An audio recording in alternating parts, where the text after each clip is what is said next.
Olá pessoal, tudo bem? Hoje nós vamos estudar um pouco mais então sobre a doença do refluxo gastroesofágico e falar um pouquinho também das suas complicações. Bom, e para a gente entender bem melhor a doença do refluxo, como acontece, a fisiopatologia, é importante a gente ter em mente alguns conceitos anatômicos. Então vamos relembrar aqui um pouquinho na situação normal, como é que funcionam os mecanismos anti-refluxo. Bom, a gente tem que lembrar que no final do esôfago, a gente tem o esfíncter esofagiano inferior, que atua como uma válvula lá. Quando a gente está deglutindo, ele se abre para o alimento poder passar e depois que a gente já parou, ele fica fechadinho, impedindo que o alimento volte. E o esfíncter esofagiano inferior, ele fica coincidente ali com o pinçamento diafragmático, né, o hiato diafragmático, que é onde o diafragma se abre para o esôfago poder penetrar e desembocar no estômago, né? Separando ali cavidade gástrica, cavidade abdominal da caixa torácica, inclusive com mudanças de pressão. Então, a coincidência desses dois mecanismos, né? Tanto o esfíncter esofagiano como o hiato diafragmático e o diafragma fechando ele, então, favorecem a não ocorrência do refluxo. Isso aí a gente está vendo então a visão endoscópica justamente dessa área. A gente vê a diferença da coloração na mucosa, né? A mucosa do estômago já, você está vendo o finalzinho do esôfago, a mucosa do estômago ali um pouco mais vermelhinha se iniciando e bem constrito, bem fechadinho o esfíncter esofagiano inferior, impedindo que qualquer coisa se volte ali. E ali é exatamente o hiato diafragmático que está se fechando, então coincidentemente com o esfíncter esofagiano inferior. Bom, o problema é que na doença do refluxo, a gente por algum motivo vai ter esse esfíncter esofagiano inferior aberto em horários que não deveria estar aberto, permitindo então um refluxo do conteúdo estomacal para dentro do esôfago. E esse conteúdo estomacal vai acabar no esôfago, né, que não está preparado para receber esse conteúdo que muitas vezes é ácido. Ele não está preparado para receber isso, a mucosa esofágica. Então ela acaba fazendo erosões, machucados muito dolorosos. É o que a gente está vendo nessa imagem aí. Lembra daquela situação normal, a mucosa esofágica? Agora olha essa transição esôfago-gástrica aí, como a gente está vendo erosões que estão ascendendo da mucosa gástrica ali, percorrendo erosões lineares aí na mucosa esofágica, muito provavelmente resultado de um refluxo que vem ocorrendo, né? Então isso aí gera bastante dor, bastante incômodo para o paciente. Então qual que é o conceito da doença do refluxo gastroesofágico? É uma condição na qual ocorre refluxo de conteúdo gástrico, que pode ser ácido ou não, às vezes é conteúdo biliar, às vezes são pepsinas, né? E tudo isso pode ser lesivo sim para a mucosa esofágica, não é só o conteúdo ácido, né? Levando então a sintomas desconfortáveis e a outras complicações que a gente também vai estudar. E um outro conceito que é muito importante a gente entender aqui, até por ser um dos principais fatores de risco, muito associado com a doença do refluxo, é o que é a hernia hiatal. Então a gente lembra lá daquele primeiro conceito anatômico que o esfíncter esofagiano inferior ele está coincidente com o hiato diafragmático, como a gente vê aqui nessa figura do lado mais esquerdo. O problema é que às vezes esse hiato diafragmático ele acaba se alargando um pouco, permitindo que o fundo gástrico ali, pregas gástricas se herniem para dentro da caixa torácica, né? E lesando, então piorando, impedindo, atrapalhando um dos mecanismos anti-refluxo, que a gente já tem a mucosa gástrica diretamente dentro da caixa torácica, permitindo que haja o refluxo então.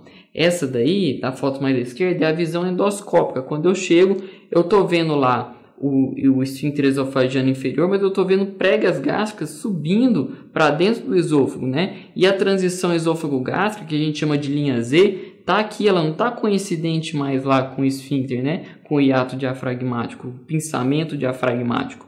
E quando a gente está de dentro do estômago, olhando para cima, eu estou vendo o aparelho da endoscopia entrar no estômago, que é essa foto aí de baixo, então eu estou fazendo uma retrovisão, olhando para cima para ver o aparelho, eu estou vendo lá então as pregas gástricas todas entrando para dentro do esôfago lá, nesse herniano, com o hiato diafragmático. Você está vendo que ele está meio largo, antes ele é justinho com o aparelho, ele só deixa passar o aparelho, mas ainda está passando o aparelho e tudo mais, é porque o hiato diafragmático está um pouco alargado então.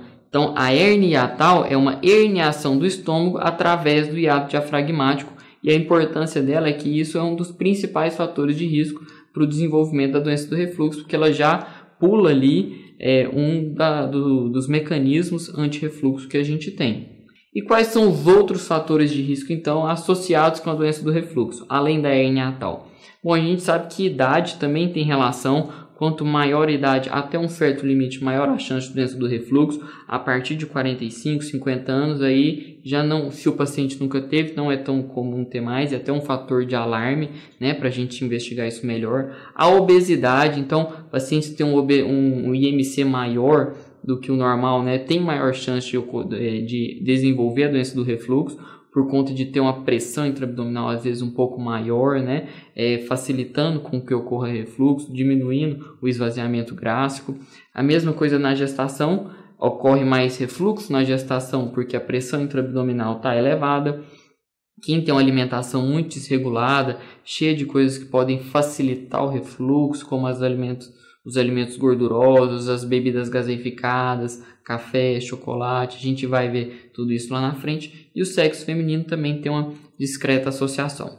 Bom, a doença do refluxo gastroesofágico é um problema de saúde muito abrangente, aborda aí, a gente acredita que 12% da população brasileira tenha sintomas típicos de refluxo, né? Então é realmente uma incidência muito alta.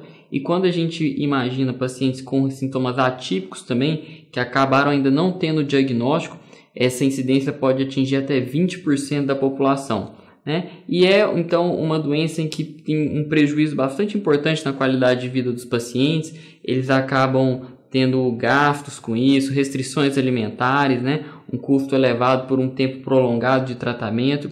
Fora aí as complicações que estão associadas com a doença do refluxo, por exemplo, até a chance de malignização, como a gente vai ver lá no esôfago de Barrett. Bom, e por que então, como é que ocorre essa fisiopatologia aí? O que a gente sabe é que o que está ocorrendo ali são relaxamentos transitórios ou um fechamento incompleto do esfíncter esofagiano inferior. Ou seja, o esfíncter está se abrindo em horas que não era para abrir, ou não está se fechando direito, não está fechando completamente, né? Isso pode ter a ver com hipotensão, um tônus menor do esfíncter esofagiano inferior, e nem sempre a gente tem um motivo muito bem explicado para isso acontecer. Associado a isso, às vezes os pacientes têm um esvaziamento gástrico lentificado, ou seja, o bolo alimentar demora mais tempo para poder ser esvaziado do estômago, e aí a gente tem maior tempo, vamos dizer assim, para que aconteça refluxo, né? O aumento da pressão abdominal, como a gente viu na gestação, na gravidez, né, na gestação, na obesidade, às vezes pacientes que usam cinta demais, também isso pode acontecer. É muito dependente também da agressividade do material refluído. Então o ácido é muito agressivo, os sais biliares também acabam sendo agressivos, pepsina, tripsina. E hoje a gente sabe também que quando a gente alimenta, forma-se o bolo gástrico dentro do estômago, e por cima desse bolo gástrico tem um sobrenadante, que é onde tem a maior quantidade de ácido. Então, se ele fica por cima, esse sobrenadante é o que está mais próximo da transição esôfago-gástrica, da junção esôfago-gástrica. E isso facilita muito o refluxo também, e é onde os remédios mais novos estão tentando até trabalhar em cima.